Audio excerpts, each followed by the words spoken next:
I never thought I'd hear my wife speak fluent French in our bedroom, especially not while planning something behind my back. I only understood half of what she said, but it was enough to destroy me. Before I tell you how everything unraveled, just know this isn't some fictional drama. It's my real life, and if you've ever trusted someone completely, you'll want to hear what happened next. I met Camille 6 years ago, during a rainy Friday evening at a bookstore cafe. She was wearing a yellow coat, sipping black coffee, and reading a French novel. I should have seen the symbolism even then. Back then, I didn't speak a word of French. I remember joking that I only knew how to say croissant and bonjour. She laughed at my terrible accent. That laugh. I fell in love with it. She told me she was born in Montreal but moved to the US as a teenager. Her French came and went, mostly when she spoke to her mom or watched those intense European dramas on Netflix. We got married 2 years later. Quiet wedding. Backyard. My mom cried.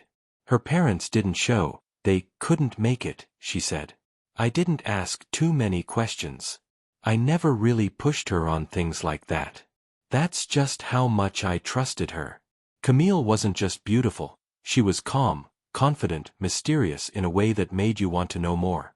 She had this way of making me feel like the luckiest man alive. Until I wasn't. The first signs were subtle. She started working late. Not unusual, she's a graphic designer, freelance, big client in Europe. Deadlines, time zones, all made sense. But something didn't feel right. She started locking her phone. Not just a passcode, Face ID, hidden notifications, turning off the screen if I walked by. She said she was just protecting client data. I believed her. Again. Until one night. She was in the shower. Her phone vibrated. I wasn't trying to snoop, but the screen lit up. Just a name, Jules France. I stared at that flag emoji longer than I should have. Something about it just hit me wrong. I asked her who Jules was. She smiled. Just a photographer I used to work with. Chill. Then she changed the subject. Most guys would have let it go. But something had shifted inside me. A little crack in the glass. A gut feeling. That night, I couldn't sleep. She slept soundly beside me, breathing softly. I stared at the ceiling and thought, what if I'm wrong? What if I'm right? The next morning, I stopped by a tech store on my way to work. I bought a tiny voice recorder, one of those you can hide in your hand. It had 18 hours of recording time. I didn't tell anyone. Not even my best friend. I was ashamed. Suspicious. Paranoid. That night, I waited until she went to brush her teeth. I slipped the recorder under the mattress, near the edge of the bed where her nightstand was. She always made late calls there. I didn't sleep well. My heart raced all night. I kept waking up thinking, what if she finds it? She didn't. The next morning, I acted normal. I kissed her on the cheek, said, love you, and left for work early. But I wasn't going to work. I went straight to my car, parked around the corner, and waited until I knew she had left the apartment. I snuck back inside and retrieved the recorder. Hands shaking, I plugged in my earbuds. The first few minutes were just silence. Sheets rustling. Her brushing her hair. Then, she started speaking. In French. Fluent. Fast. Emotional. I couldn't catch all of it, but I heard names. A man's name. Jules. I heard laughter. Soft giggles. And then I heard something else. ILNSE dut de rain. Je pense que je vais lui dire après le weekend. He suspects nothing. I think I'll tell him after the weekend. My chest tightened.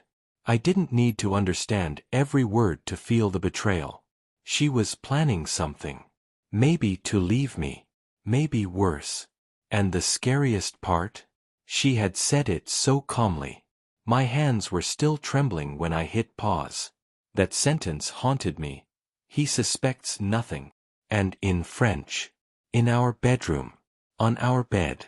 where we used to whisper dreams, not lies.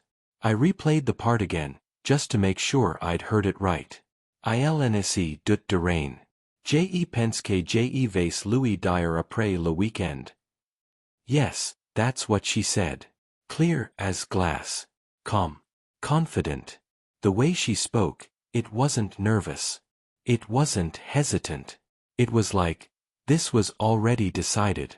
Like she was just waiting for the right moment to drop the bomb and walk away without blinking.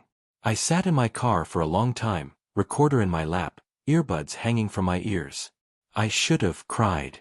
Should have screamed. Should have punched the steering wheel or something. But I didn't. I just felt cold. Empty. And then I felt something else. Obsessed. I had to know more. One recording wasn't enough. I needed proof. Not just vague conversations in another language, but actual plans. Names. Actions. So I put the recorder back. Every morning, I'd grab it after she left for her yoga class or quick grocery run. Then I'd download the audio to a hidden folder on my laptop.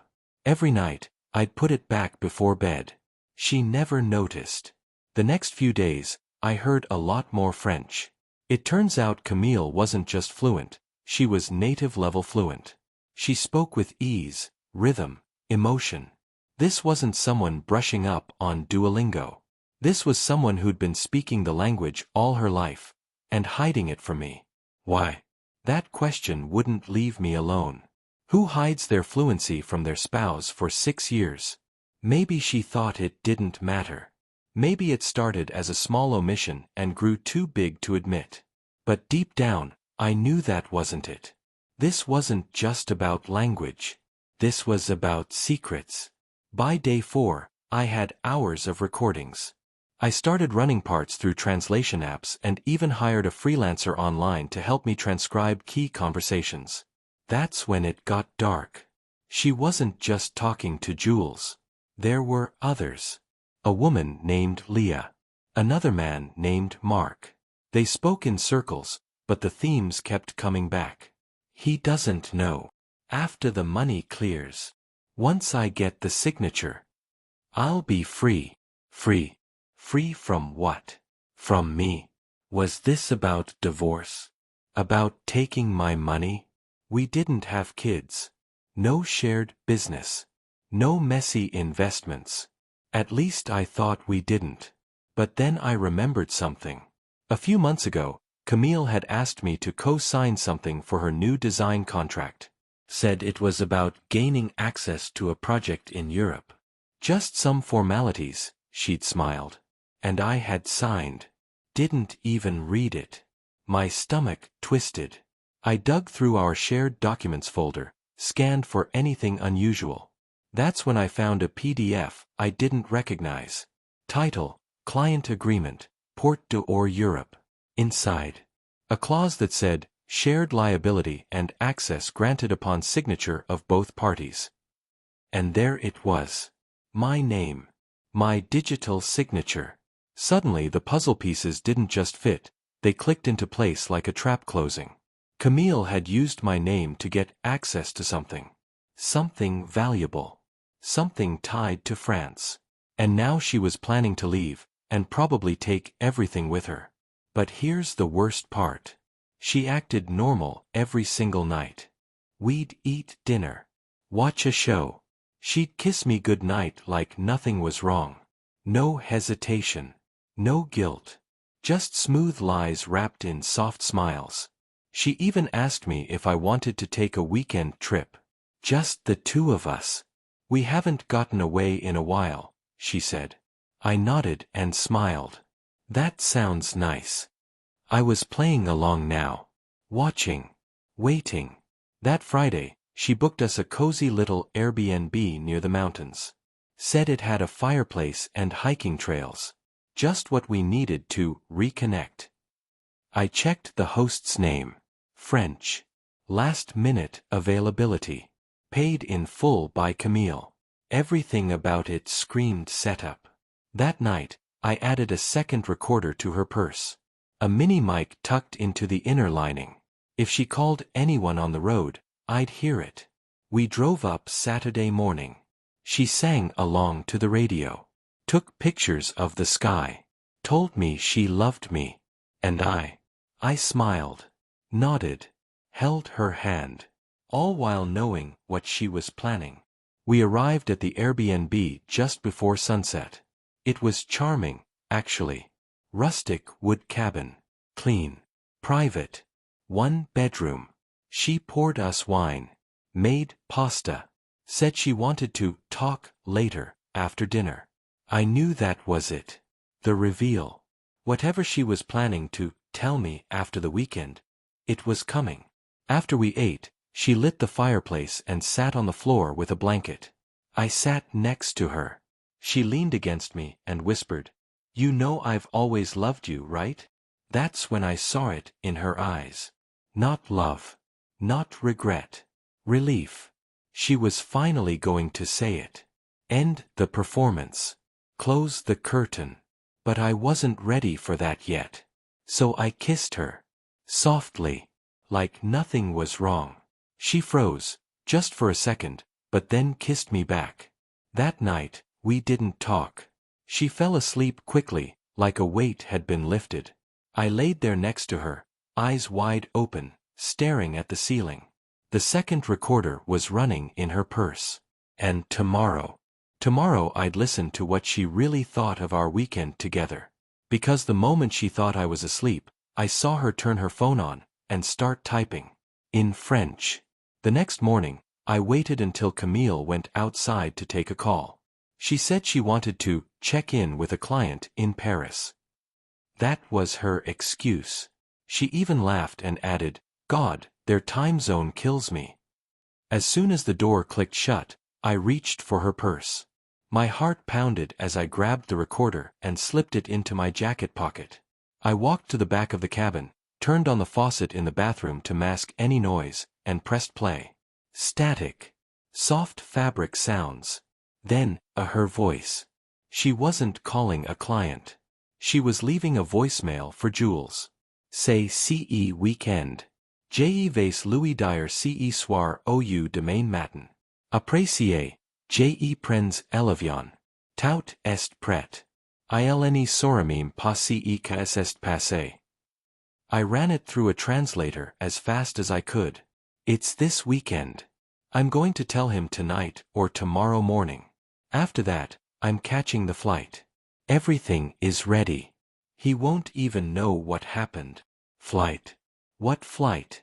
I checked the Airbnb Wi-Fi history on my phone. There it was. Just 3 hours ago, a confirmation email from Air France opened on her device. I didn't know her login, but she was sloppy. She'd viewed it without logging out of her iCloud. One-way ticket. Paris. Monday morning. She had planned this right under my nose. A romantic weekend getaway, with an escape plan already booked. And the worst part? She wasn't nervous. She wasn't second-guessing it. She was relieved. I stood in the bathroom staring at my reflection, wondering how I'd become such a fool. And that's when something shifted in me. The heartbreak stopped. The numbness faded. And cold, clear fury set in. If she wanted to leave, fine. But she wasn't going to walk away clean. Not after everything I'd heard. Not after using me to sign papers I didn't understand. Not after lying to my face every day for months. I went back to the living room and acted like nothing happened. She smiled, leaned in, kissed my cheek. I didn't move. That night, we made a campfire outside. She toasted marshmallows, laughed at the stars, said she felt so connected again. I nodded, asked her if she was happy. She looked me in the eyes and said, "More than ever." And I almost laughed. When we got back from the cabin Sunday night, Camille went straight to bed. I stayed in the living room and got to work. I backed up all the recordings. I created multiple copies, USB, cloud storage, even a private drive I kept hidden in my gym bag. I wasn't just being careful. I was preparing for war. Monday morning, she was up early, dressed, suitcase in hand. "Morning," she said, chipper as hell. I have a client breakfast, won't be home till after lunch. She kissed me like nothing was wrong. Like she wasn't going to the airport to disappear from my life forever. I let her go. But I didn't stay home. I followed her. She took an Uber downtown. I stayed back a few cars. At first, I thought maybe, she really had a meeting. But no. She went straight to the international terminal at the airport. Didn't even look back. I watched from a distance as she printed her boarding pass. I filmed everything. Date, time, airline. I got it all. Then I went home, took a deep breath, and made some calls. First, my lawyer. I explained everything. Vaguely. He told me to gather documents. I already had them. Next, my cousin Sarah, she worked in finance. I asked her to help me review Camille's account transfers. We had joint statements. Camille thought I never looked at them. Big mistake. She had been slowly moving money to a French account under a different name. Small amounts, spaced out. Enough to avoid alerts. But over time, tens of thousands. That's when I found the company. The one she made me co-sign for. She'd sold designs I helped create, designs we brainstormed together when we talked about opening a business, and claimed full ownership in a foreign contract. My name was there, buried in the legal fine print. Just enough for liability. None for credit. She was going to leave me bankrupt and take credit for my ideas. No. I wasn't letting that happen. So I made a plan. I created a folder with everything, audio clips, bank records, screenshots, and her flight itinerary. I labeled it, "In case I go missing," and sent it to myself and 2 friends, with instructions to open if I disappeared. Then I packed a bag, drove to the airport, and waited. I saw her near gate C-22, sipping coffee, scrolling her phone like she didn't just ruin a life. I sat a few rows behind, hood up, pretending to read. When they called boarding, she stood, grabbed her bag, and I walked up to her slowly. Going somewhere? She froze, turned, and when her eyes met mine, I saw it. Panic. But only for a second. Then came the performance. Babe, what are you doing here? I could ask you the same.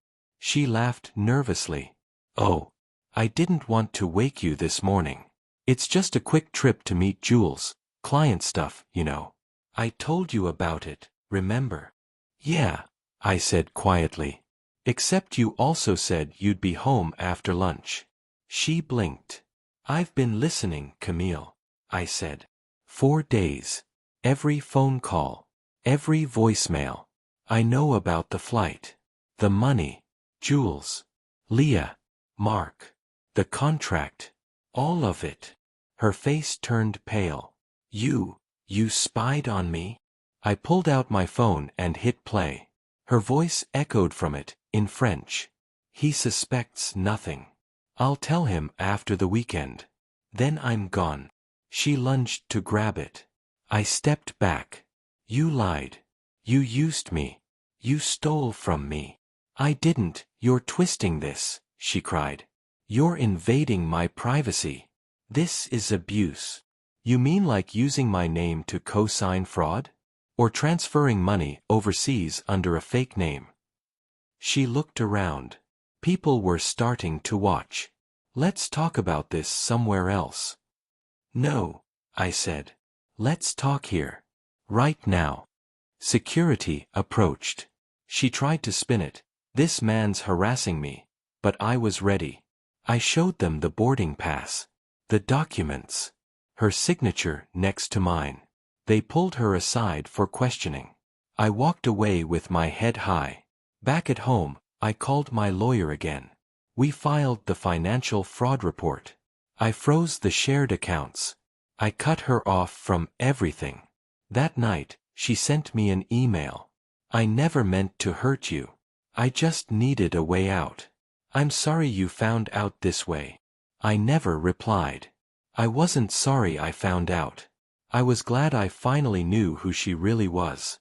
After the airport incident, I expected Camille to disappear. But she didn't. In fact, just 2 days later, she came knocking on my door like nothing had happened.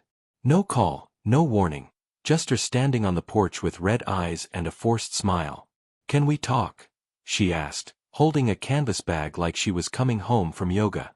I didn't say a word. I just stepped aside. She walked in, like it was still her home. But it wasn't. Not anymore. She sat on the couch, folded her hands, and tried to speak.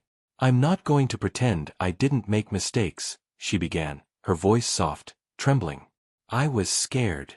Things were getting complicated, and I didn't know how to tell you. I panicked." "Scared of what?" I asked. "Of being honest." She didn't answer. Just stared at her hands. "I wanted out," she whispered. "But not like this." "So how did you want it?" I snapped. "You wanted to steal my money, disappear, and have me wake up thinking I did something wrong?" "No," she said quickly. "It wasn't about hurting you. I needed a fresh start. I needed to feel independent again. I was drowning here." She started crying. I didn't move. "I loved you," she said through tears. "I still do. But I couldn't breathe in this life anymore." "Then why lie?" I asked. "Why not ask for a divorce like a normal person? Why take my signature, forge documents, funnel money, make secret calls?" She looked at me like she wanted to answer, but the truth was, she didn't have one. At least, not one that could make any of it okay. That's when I handed her a manila envelope. "What's this?" she asked. "Your exit package," I said.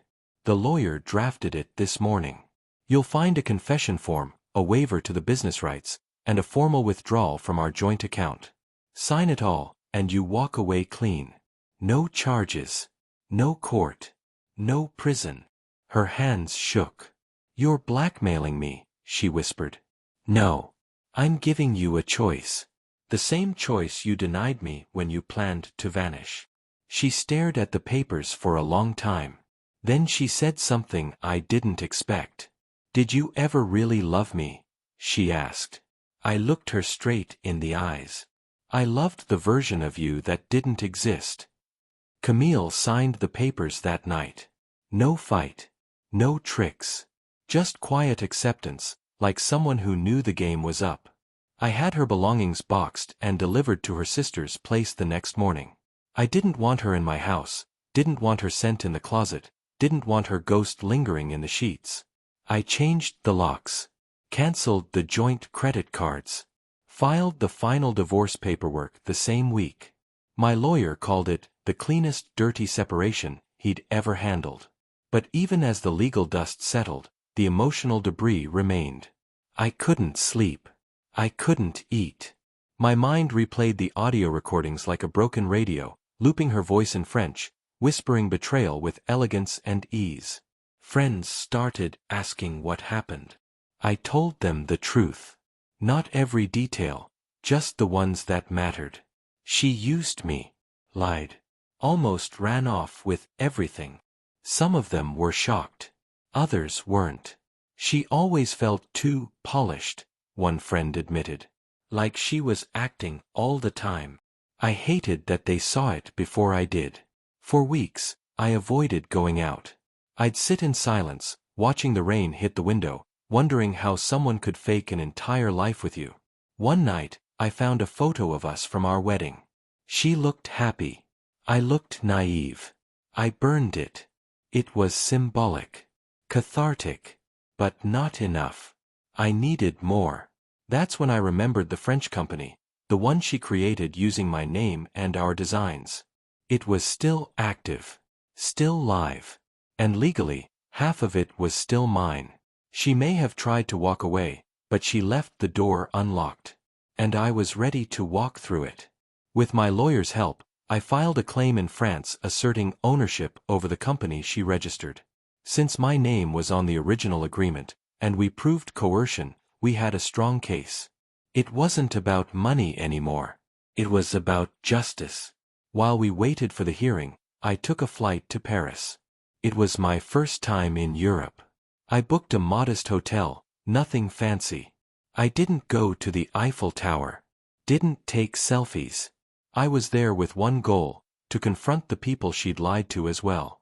I met with an advisor from the French Business Bureau. He reviewed my evidence, nodded, and said one word that changed everything. Fraude. That opened doors. I was granted temporary control over the company's operations until the case was resolved. I logged into the admin portal, read through her emails, saw everything. She had promised them funding, pitched massive design launches, used my work, my name, my ideas, and now they were exposed. But that wasn't even the best part.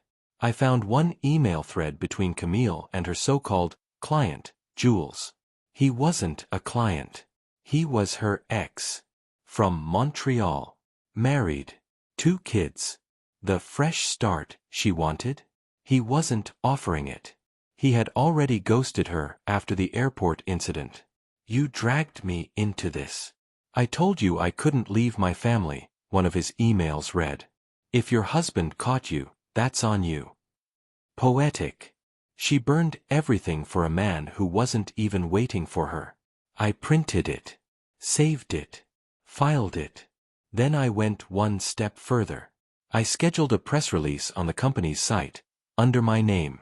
In it, I shared a sanitized version of the truth, a statement about fraud, false partnerships, and a correction of ownership. I didn't mention Camille by name. But everyone in that network knew who I meant. The next day, she called me. Blocked number. I let it ring. Then she emailed me. You've humiliated me. I have nothing left. I hope you're proud. I didn't reply. Not because I didn't have anything to say, but because silence, in the right moment, is the loudest revenge. After the press release, things changed fast. The French design community is small. Word spreads. Investors talk. And Camille's name, once whispered with admiration, was now followed by doubt, suspicion, shame. I didn't have to call anyone. The truth did that for me. One by one, her collaborators started pulling out. Projects were cancelled. Offers rescinded. Her LinkedIn page, once full of endorsements, went quiet. Her portfolio site went down within 48 hours. She probably couldn't bear to see her reputation crumbling in real time. I started getting emails from people I'd never met. One from a designer in Lyon. She showed us your sketches. Claimed they were hers. I'm sorry. I didn't know. Another from a gallery curator. Camille offered to sell a concept that matched a pending patent. Now I understand why. Thank you for coming forward.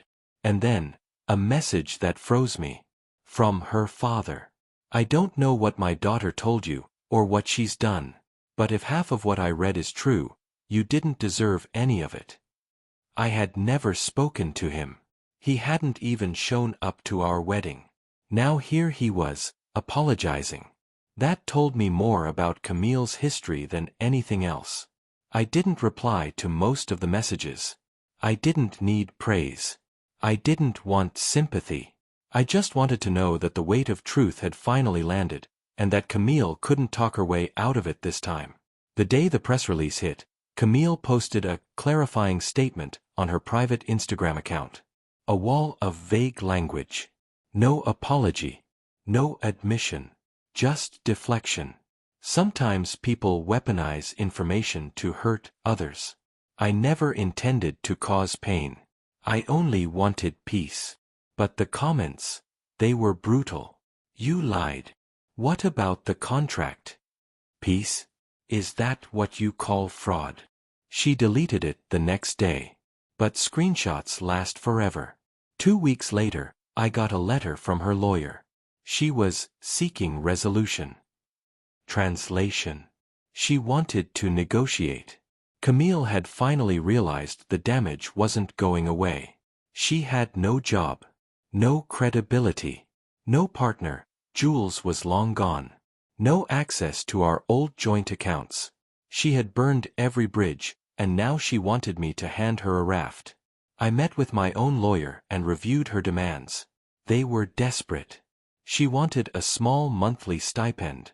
She wanted to keep her share of the French business. She wanted to rebuild professionally with dignity. I laughed out loud in the office. I don't owe her dignity, I said. She abandoned it herself. Still, my lawyer suggested a counteroffer, one that would end the legal battle cleanly and forever. We drafted a new agreement. She would surrender all claims to the business. She would forfeit any access to past designs, branding, or client contacts. And in return, I'd offer a one-time settlement, $1. That's right. $1. Just to make it legally binding. We sent it over. She didn't sign right away. Instead, she texted me. "You used to love me. How can you do this?" I didn't answer right away. I waited until the next morning, then replied with just one sentence. "I used to trust you. That's not the same thing." 3 days later, her lawyer sent the signed agreement. That was it. After months of secrets, weeks of recordings, and years of building a life together, our connection was reduced to a signature, a scanned PDF, and a symbolic dollar. I framed it, put it on my office wall. Not out of spite, but as a reminder. A reminder that trusting someone blindly doesn't make you noble. It makes you vulnerable. And sometimes, it makes you the target. But never again. People ask if I'm okay now. I tell them the truth. I'm still healing. Because betrayal doesn't end when the person leaves. It echoes. It haunts your decisions. It makes you second-guess every kind word, every loving gesture, every promise. 4 weeks, I'd wake up reaching for a body that wasn't there. And then I'd remember, the body that was there wasn't really who I thought she was. I started therapy. Best decision I ever made. My therapist helped me unpack the layers, not just of what she did, but why I didn't see it coming. Why I ignored red flags. Why I convinced myself love meant silence. I learned that boundaries aren't walls, they're mirrors. They show people who we are. And Camille, she never respected mine. I also started sketching again. At first, it was just to pass time. But something changed. The designs weren't like the ones we'd done together. They were sharper, cleaner, angrier. One of them, a jagged, asymmetrical chair design with hidden compartments, went viral after I posted it anonymously online. A week later, I got an offer. A small gallery in Berlin wanted to feature it. Pay included. I accepted. Not because of the money, but because it felt like mine. Fully mine. No hidden signatures. No co-creators whispering in another language. No betrayal hiding behind compliments. Just me. My story. My scars. And strangely, my peace. It didn't come in a burst.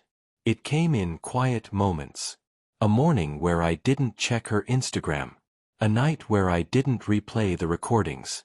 A meal I cooked without remembering her favorite dish. Little by little, I came back to myself. Not the man I was before her, but someone stronger.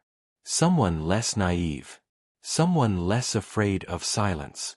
Someone who knows that revenge doesn't always come in the form of explosions. Sometimes, it's quiet. Sometimes, it's legal. Sometimes, it's waking up one day and realizing, she lost more than I ever did. Camille disappeared from the professional world, but her shadow lingered in mine. I'd be on a Zoom call with new partners, and someone would hesitate before saying, "Wait, are you the guy from that French design scandal?" They never said it rudely. In fact, most were impressed with how I handled it. But still, it was part of my name now. Part of my identity. And for a while, I hated that. I didn't want to be the betrayed husband. I wanted to be me again. On my own terms. But the thing about public betrayals is this. They echo.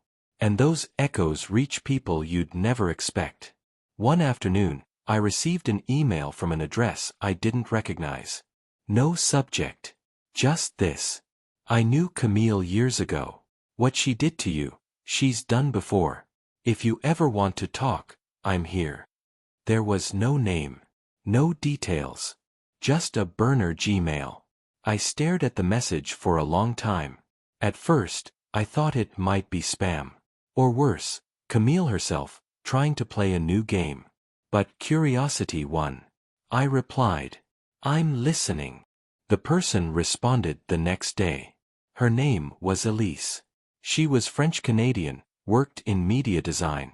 She had met Camille back in Montreal. They weren't friends, she clarified. Just colleagues, briefly.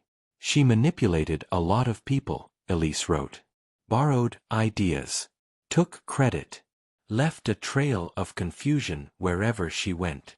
Always charming, always a victim. Until she wasn't. That line hit me like a punch. Always a victim. Until she wasn't. I asked Elise if she'd be willing to share more, maybe even hop on a call. She agreed. When we spoke, her voice was soft, clear, almost tired. She has a pattern, Elise said. She starts small. Charm, flirt, ask for help. Then she takes a little. Then a little more. And when it all falls apart, she vanishes. I told her what Camille had done to me. The recorder. The documents. The getaway plan.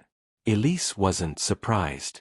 She used to date my roommate, she said. He lent her money. She ghosted him 3 months later, left the country.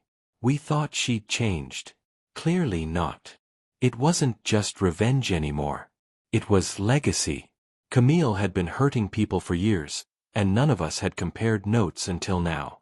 Elise offered to send a few emails. Reach out to others. Start connecting dots. I didn't ask her to. She did it anyway.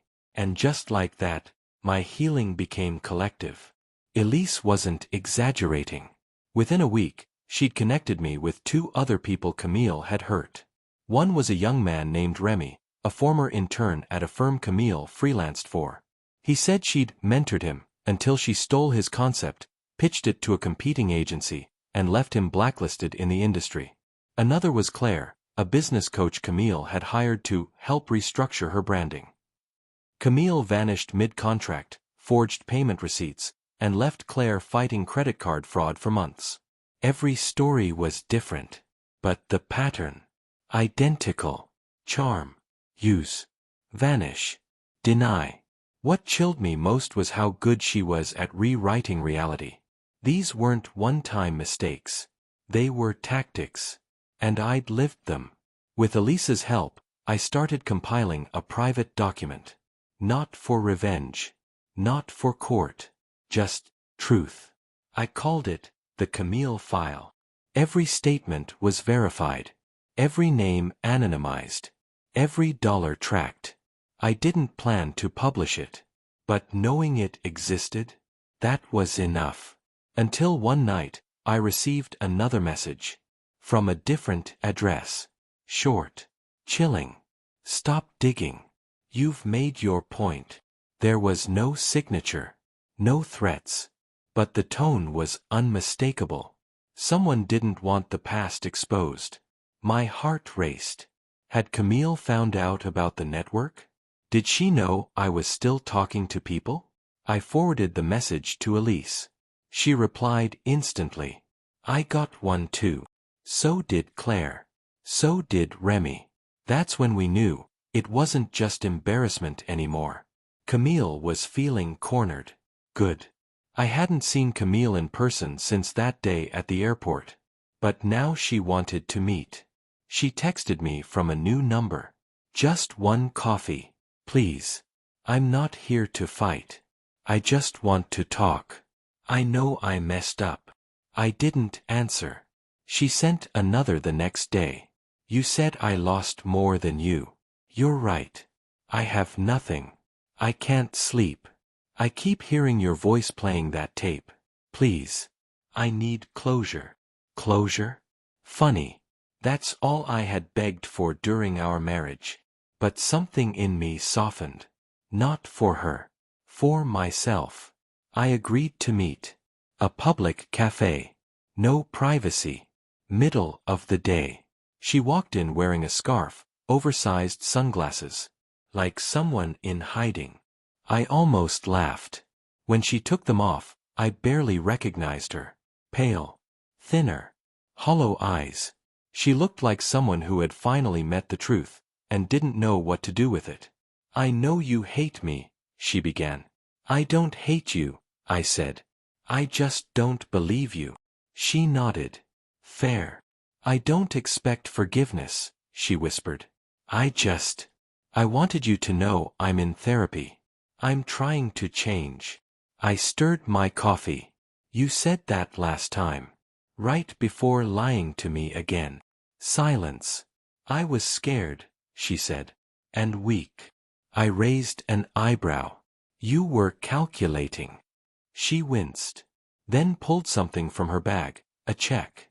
$10,000. My parents helped, she said. I know it doesn't fix anything, but... I don't want it. I cut her off. You keep it. Use it to pay back someone who can't defend themselves. She looked like she might cry. But I didn't come for tears. I stood up. Camille, I said, you're not the villain in everyone's story. But you're not the victim in all of them either. She looked down. I turned and walked out without saying goodbye. Because that was my closure. After that cafe meeting, I thought I'd feel angry again. But I didn't. I felt free. There was no final blow, no epic confrontation, no slam of the door. Just a quiet ending in a half-empty coffee shop, with a woman trying to give me money for pain she could never repay. And me. I walked away with something far more valuable than her check. Peace. Real peace. The kind that doesn't come overnight. The kind you earn. For the first time in months, I slept through the night. No nightmares, no sudden gasps of panic. No ghost beside me in bed. I woke up, brewed coffee, and realized I liked being alone. I started reclaiming my space. Not just physically, but emotionally. I sold the bed. Bought a new one. Different frame, different size, different color. I didn't want anything that remembered her body, her perfume, her voice echoing in French while I lay there thinking I was loved. I painted the living room. Changed the scent diffusers. Removed the rug she picked out in Paris. It felt symbolic. Every object I let go of made space for something I chose for me. And every choice brought me back to life. Friends noticed. One of them even said, "You look lighter. Like you finally exhaled." I wasn't constantly planning anymore. Not plotting revenge. Not tracking Camille's moves. Not waiting for the next betrayal. Because there wasn't going to be one. She was done. And I was done with her.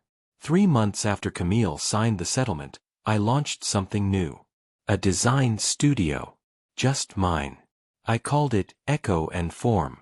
There was a reason behind the name. Echo, because betrayal echoes. But form. That's what you do with pain. You shape it. Mold it. Turn it into something people can sit on, hold, admire. My first public collection was called the Silence Series. Each piece represented a stage of my story. A bookshelf with missing panels symbolizing broken trust. A table with uneven legs showing imbalance in a relationship. A chair carved from a single block of wood, no joins, no screws, just one solid, unbreakable form. The launch wasn't huge, but it was honest. Raw. Real. And the response. Overwhelming.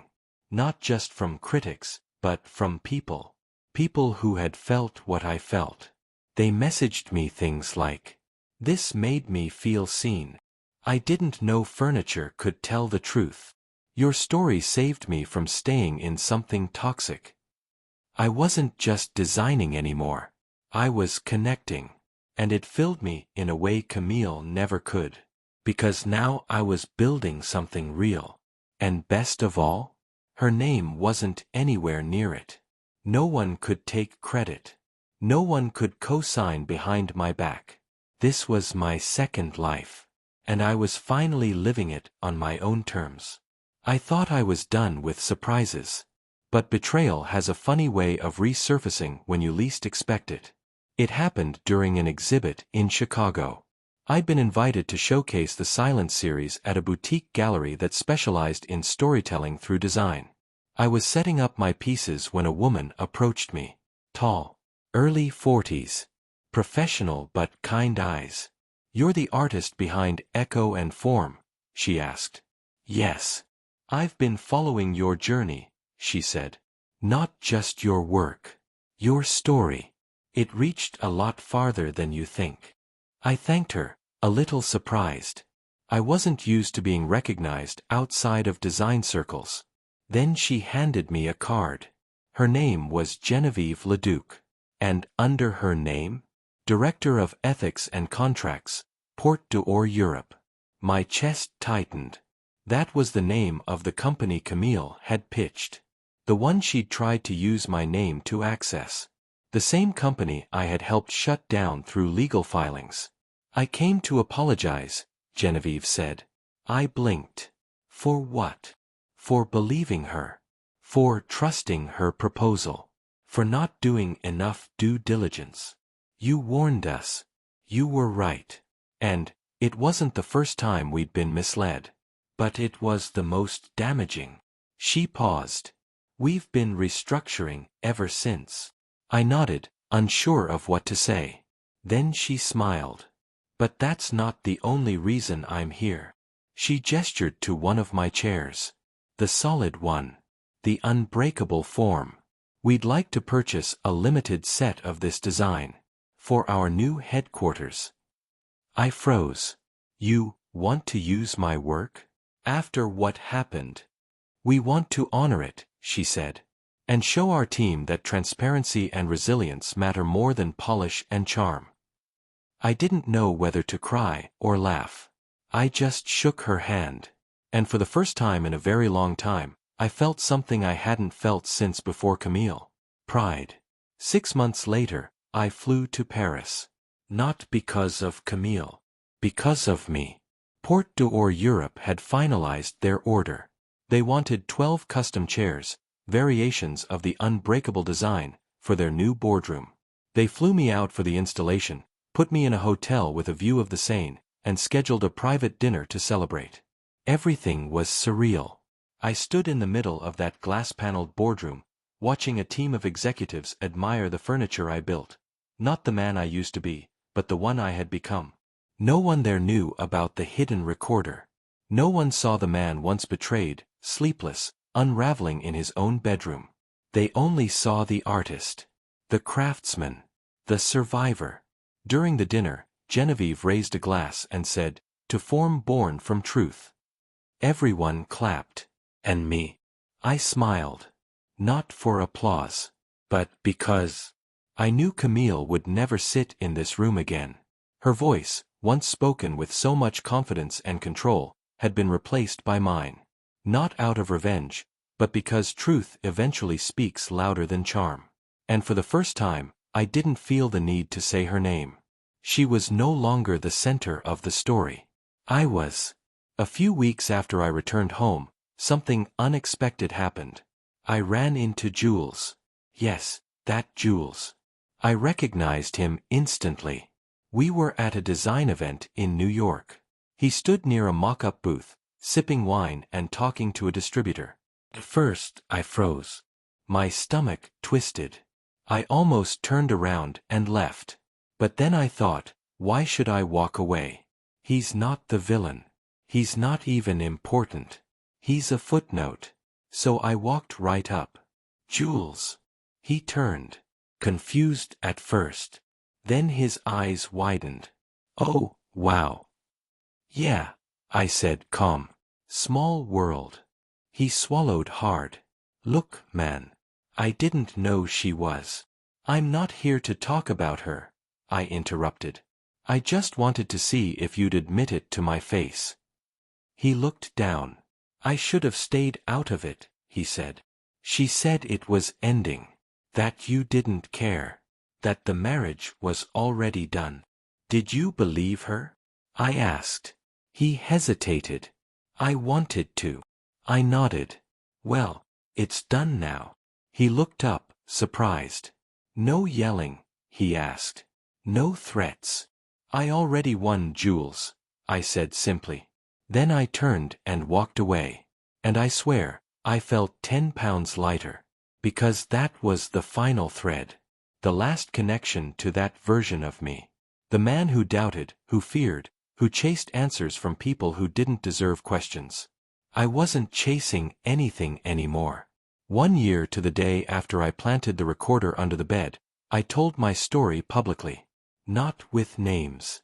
Not with details meant to harm. But with truth. I gave a talk at a creative conference about how betrayal shapes design. I opened with a line I'd written in the middle of my darkest hour. What do you build when someone tears you down? The audience was silent. I talked about trust. About silence. About how objects hold memories. And how sometimes, the only way to move forward is to shape new ones with your own hands. I talked about that chair. How it came from a broken bed. How it stood because I refused to fall. Afterward, people lined up to talk to me. A woman hugged me with tears in her eyes.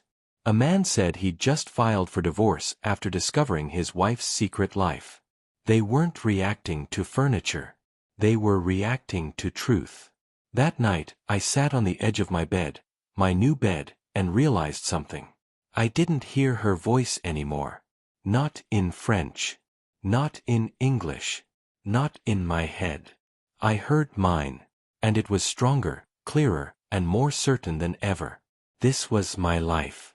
And I had finally taken it back. 2 days after the conference, I received a letter. Yes, an actual letter. Paper, handwritten, no return address. At first, I thought it was some kind of art portfolio submission or fan mail from the talk I gave. I opened it casually, not expecting anything. But the handwriting stopped me cold. It was in French. Not Camille's. Her mother's. We had only met once. Briefly. At a small cafe when Camille took me to Montreal years ago. Her mother was reserved, polite, and almost painfully formal. She rarely looked me in the eye. Camille said she was just like that with everyone. But now, here she was, writing to me. The note was brief. I know I have no right to ask anything from you. But Camille, she's not well. Not just because of what happened between you. It's deeper. I failed her as a mother, and now she's unraveling. If you can forgive, even in silence, it might help her heal. No apology for what her daughter did. No acknowledgement of the lies, the fraud, the betrayal. Just help her heal. As if I had that power. As if she didn't rip something out of me and expect it to regrow at her convenience. I folded the letter carefully. Didn't tear it. Didn't throw it out. But I didn't write back either. Because I had already made peace with silence. And I wasn't giving it away.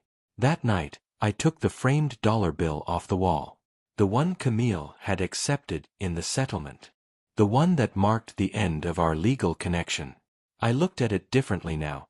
Not as a symbol of revenge, but as the last piece of her I still let live in my space. I held it over the trash can. Paused. Then, on instinct, I took it outside. Lit a match. Held it beneath the frame. The edges curled. Burned black. Smoke danced into the night air. And I watched it all disappear. Not with fury. Not with triumph. But with peace. She no longer owned even a sliver of my walls. I stood there, barefoot in the grass, watching the last flame die. And for the first time in my life, I felt unhaunted. No regrets. No what-ifs. Just the pure, steady knowledge that I survived the worst night of my life. And built something better from the ashes. Spring came early that year. And with it, someone unexpected. Her name was Ava. She worked in industrial design.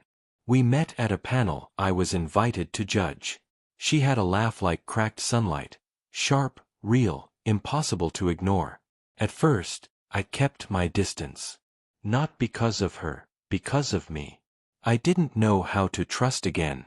I didn't know how to talk about what happened without sounding like a cautionary tale. But Ava never pushed. She asked once, and when I said, "It's complicated," she nodded and said, "When you're ready." That night, I went home and stared at my ceiling, like I used to, but this time I wasn't wondering what was being said behind my back. I was wondering what I wanted to say. 2 weeks later, I told Ava everything. I didn't sugarcoat it. I didn't dramatize it. I just laid it out. She listened quietly, never interrupting. When I finished, I braced for the awkwardness. The shift. The polite but certain pulling away. But Ava surprised me. She reached across the table, touched my hand, and said, "You didn't lose anything. You gained clarity. That's rarer than love." And just like that, I realized something. Not every woman is a Camille. Not every connection ends in fire. Some begin in the smoke. The first time Ava slept over, I panicked. Not because I was nervous. Because I was prepared for guilt. That sounds strange, right? You'd think after everything Camille did to me, I'd feel justified moving on. But emotions don't always obey logic. We were lying in bed. The lights were off. She reached for my hand under the covers. And that's when the memories came rushing back. Camille's voice. Her scent. That stupid smile she used to fake when she was hiding something. Ava noticed. "You okay?" she whispered. I nodded too quickly. "Yeah. Just tired." She didn't push. But in the morning, I told her the truth.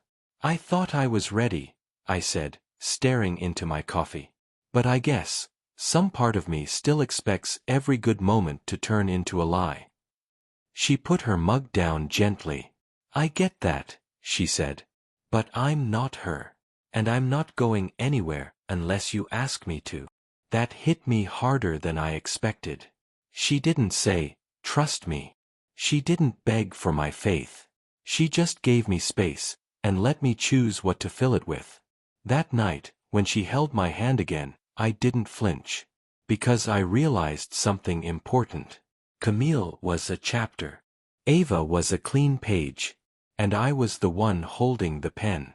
My second collection launched in the fall. It was called Aftermath. If the Silent series was about betrayal, Aftermath was about what comes next. The rebuilding, the awkward steps toward peace, the fragments that become something new. Each piece had imperfections built in on purpose. Chairs with mismatched arms. Lamps with seams exposed instead of hidden. Mirrors cracked deliberately, so you'd have to look at your reflection in pieces. I didn't want people to forget pain. I wanted them to respect it. Because pain, when you survive it, becomes proof of strength. The gallery show was packed. Critics, collectors, random strangers who had followed my story online. There was a buzz I hadn't felt since before everything fell apart. Ava was by my side the whole time. She didn't try to explain my work. She didn't make it about her.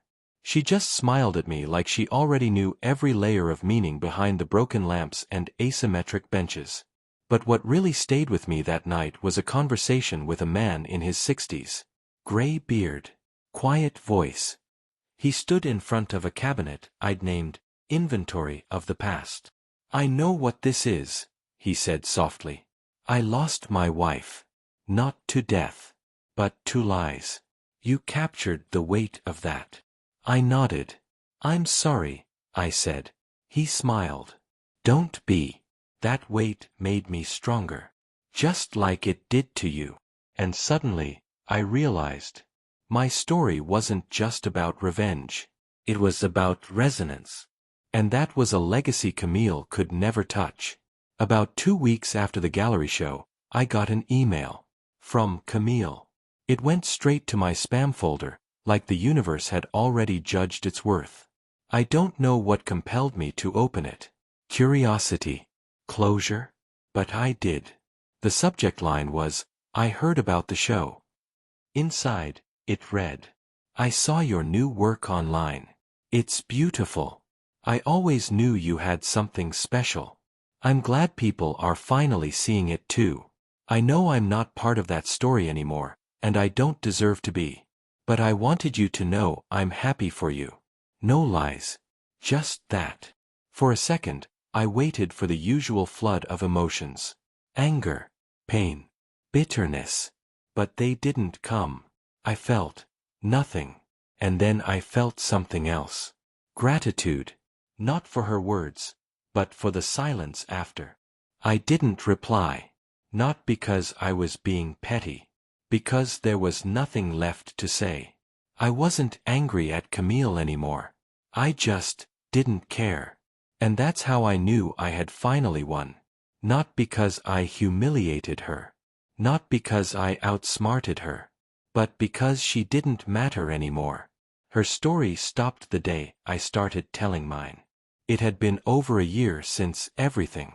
One peaceful Sunday, I was reorganizing my storage closet, the kind of task you do when your life is finally quiet enough to have space for it. That's when I found the box. It was small, labeled in Camille's handwriting. I'd forgotten it existed. It must have been buried during the chaos. I sat on the floor and opened it. Inside, a Polaroid of us at our first apartment. A handwritten note I'd left her the day before our wedding. "I'll always choose you." A keychain we bought in Paris. A USB drive. I hesitated. The past had a habit of reaching for me even when I didn't ask for it. But I plugged it in. There was one file. An audio recording. I clicked play. Camille's voice. Not French. English. Shaky. Soft. "If you're listening to this, I guess you found the box. I don't know if you hate me or if I even exist in your life anymore, but I wanted to say something I never said properly. I lied. I used you. I betrayed someone who never deserved it. And you still showed more compassion in the end than I ever earned. You don't have to forgive me. But I hope someday, when you look back, you remember some part of it as real. Because for me, the beginning was." The recording ended. I stared at the screen. I didn't cry. I didn't replay it. I simply ejected the USB and snapped it in half. Because if there was ever any part of her I believed, it had already died with the rest of it. I hung my latest design in my studio. It wasn't furniture this time. It was a framed panel, half glass, half steel. Engraved with a single phrase. "I know who I am when no one's listening." It wasn't meant to sell. It was for me. A reminder that who I became had nothing to do with revenge. It had everything to do with integrity. Camille once told me I was too honest for my own good. Funny. That same honesty became my greatest strength. Ava and I were still together. Still slow. Still real. One night, she ran her fingers over the engraving and said, "That's who I fell for. Not the designer. The man who knows how to sit with silence." She didn't mean quiet. She meant truth. There are no more secrets now. No whispers in French under the bed. No recording devices. No double meanings. Just breath and space and peace. And peace is loud in its own way. Because when you've spent months trying to decipher the hidden language of lies, honesty feels like a symphony. Sometimes people ask me why I shared my story. Why open up the darkest, most humiliating moment of my life to the world? Why admit that I once hid a recorder like a paranoid fool under the very bed I built with my own hands? I tell them this because I'd rather be the man who trusted too much than the one who destroyed something real for the sake of pride. My story wasn't about revenge. It was about removal. Removing shame. Removing silence. Removing the false idea that being deceived means being weak. It doesn't. It means you're human. You're hopeful. You want to believe in love, in loyalty, in the people you choose. And if someone takes advantage of that, it says more about them than it ever will about you. Camille's story ended the day she chose to become someone I didn't recognize. Mine started the day I chose to become someone I did. Not a man out for payback. Not a victim with a voice recorder. But a builder. Of truth. Of space. Of self. And that's the thing about pain. If you let it, it'll consume you. But if you're willing to hold it, shape it, and give it form, it becomes art. It becomes legacy. It becomes a life that no one can take away again. Not even in French.